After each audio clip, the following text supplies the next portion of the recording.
कोटी ब्रह्मांड नायक महाराजाधिराज योगीराज परब्रह्म सच्चिदानंद भक्त प्रतिपालक शेगाव निवासी समर्थ सद्गुरू श्री गजानन महाराज की जय. नमस्कार. जय गजानन. तुमच्या सगळ्यांचं आपल्या चॅनलमध्ये खूप खूप स्वागत आहे. 18 तारखेला आहे गुरुवार आणि त्या दिवशी आहे गुरुपुष्य अमृत योग.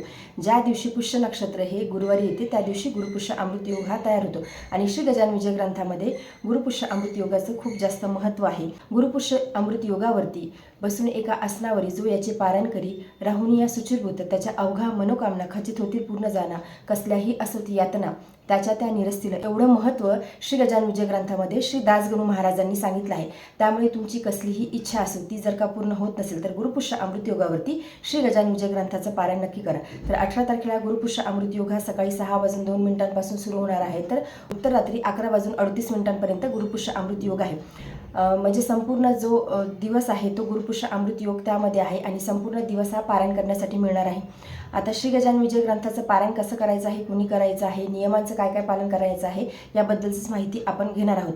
आपण एरवी जेव्हा श्री गजानन विजय ग्रंथाचं पारायण करतो म्हणजे श्री गजानन विजय ग्रंथाचं पारायण करण्याच्या अनेक पद्धती आहेत. जसं की सामूहिक आहे, नित्यसेवेमध्ये आहे किंवा दशमी एकादशी द्वादशीला 3 दिवस 7-7 अध्याय घेऊन आहे. परंतु गुरुपुष्य अमृत योगावरती जर का आपण पारायण करत असू तर मग दासगणू महाराजांनी श्री गजानन विजय ग्रंथामध्ये सांगितलं आहे की एका आसनावरती बसून पारायण करायचं आहे. म्हणजे संपूर्ण एक आसनावरती बसूनच श्री गजानन विजय ग्रंथाचं पारायण करायचं आहे.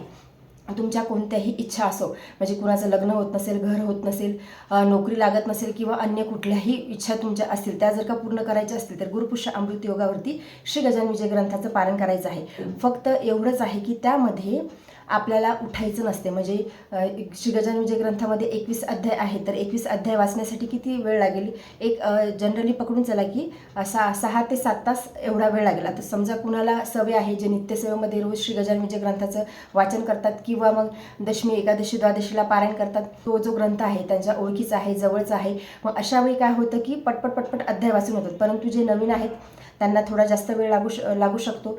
तर मग मी तुम्हाला पहिल्यापासून तेच सांगते की तुम्ही नेहमी करता श्री गजानन विजय ग्रंथाचं वाचन करण्याचा प्रयत्न करायचा. म्हणजे नित्यसेवेमध्ये जरी तुमचं वाचन नाही झालं तर दर गुरुवारी तरी तुम्ही श्री गजानन विजय ग्रंथातला एक अध्याय तरी वाचण्याचा प्रयत्न करावा. म्हणजे जेणेकरून जेव्हा आपल्याला असं एका बैठकीमध्ये श्री गजानन विजय ग्रंथाचं वाचन करायचं असते त्यावेळी मग आपल्याला तो जड जात नाही किंवा मग बसण्यासाठी आपल्याला अवघड होत नाही. कारण की त्यातले अक्षर ओळखीचे असतात, पुढे काय लिहिलं आहे महाराजांची ती आपल्याला लवकर समजायला लागते. त्यामुळे तुम्हाला जर का गुरुपुष्य अमृत योगावरती पारायण करायचं असेल तुमच्या कुठल्याही इच्छापूर्तीसाठी असो तर मग तेव्हा 6 ते 7 तास तुम्ही पकडून चला की 7 तासापर्यंत आपल्याला वेळ लागणार आहे. म्हणजे 7 तास लागणारच नाही जे नेहमी वाचत असतील ते, परंतु पकडून चला की एक 7 तासापर्यंत वेळ लागणार आहे. सकाळी 6 वाजेपासून गुरुपुष्य अमृत योग सुरू होणार आहे. तर मग तुम्ही घरातलं तुमचं आवरल्याच्या नंतर एक 9-10 वाजता तुम्ही वाचन करायला बसा. 9 वाजता जरी बसले तरीसुद्धा तुमचं 3 वाजेपर्यंत तुमचं पारायण हे होऊन जाईल. आणि जर का समजा उठायचंच असलं तुम्हाला मध्ये आता काही इमर्जन्सी आहे, वॉशरूमला जायचं आहे तर 1 किंवा 2 वेळेस उठा. शक्यतो उठण्याचा प्रयत्नच करू नका, परंतु 1 किंवा 2 वेळेस तुम्ही उठू शकता. तुम्हाला जर का पाणी प्यायचं असेल तर मग तुम्ही बाजूलाच तुम्ही ग्लास भरून ठेवा आणि त्यातलंच पाणी प्यायचं आणि कंटिन्यू करायचं. म्हणजे खूप काही असं तुम्हाला वेळ लागणार नाही. तुम्ही अगोदर श्री गजानन महाराजांना प्रार्थना करा, त्यांना विनवणी करा की माझे हे जे पारायण आहे ते निर्विघ्नपणे पूर्ण करून घ्या. 6-7 तास कुठे जातील तुम्हाला कळणारसुद्धा नाही. म्हणजे 7 तास मी हे असे सांगते आहे की जे वाचत नाही त्यांच्यासाठी, परंतु जे नेहमी करता वाचतात त्यांचं लवकर देखील होऊन जाते. त्यानंतर पारायण झाल्याच्या नंतर गणगण गणात होते हा मंत्र घ्यायचा आहे 108 वेळेस आणि त्यानंतर महाराजांना नैवेद्य दाखवायचा आहे. आपल्या सगळ्यांना माहिती आहे की श्री गजानन महाराजांना पिठलं भाकरी खूप आवडायची, तर मग तुम्ही पिठलं भाकरीचं नैवेद्य दाखवा किंवा मग तुम्ही वरण भात भाजी पोळी प्लस पिठलं भाकरी किंवा कुठलाही एक गोड पदार्थ, शिरा आहे, खीर आहे, तुम्ही याचा देखील नैवेद्य दाखवू शकता.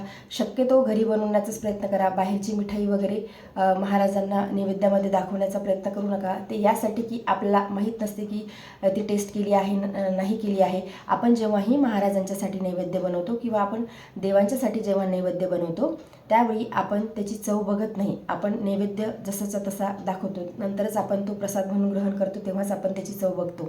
आणि बाहेरचं असं असते की माहीत नाही किती जणांनी खाल्लं आहे, कसा स्पर्श झाला आहे आणि ह्या सगळ्या गोष्टी ज्या आहेत ह्या अपरसमध्ये व्हायला. अपरसमध्ये म्हणजे कसं की शुद्ध यानेच ह्या सगळ्या गोष्टी व्हायला हव्या.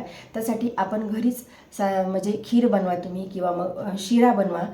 असं बनवून तुम्ही मग महाराजांना नैवेद्य हा दाखवू शकता. श्री गजानन विजय ग्रंथाचं पारायण कुणीही करू शकतो. ज्यांना लिहिता वाचता येते त्या सगळ्यांनी श्री गजानन विजय ग्रंथाचं पारायण ते सगळे श्री गजानन विजय ग्रंथाचं पारायण करू शकतात. कुणाला बसता येत नाही तर मग तुम्ही टेबल किंवा चेअरचा आधार घेऊन देखील तुम्ही श्री गजानन विजय ग्रंथाचं पारायण करू शकता. आणि ज्यांच्यासाठी पारायण करायचं आहे, समजा लग्नाचे मुलं मुली आहेत परंतु लग्न जमत नाही, मग अशा वेळी पारायण हे आईवडिलांना करता स्वतः त्या मुलामुलींनी करावं. आईवडील त्यांच्यासोबत पारायण करू शकतात.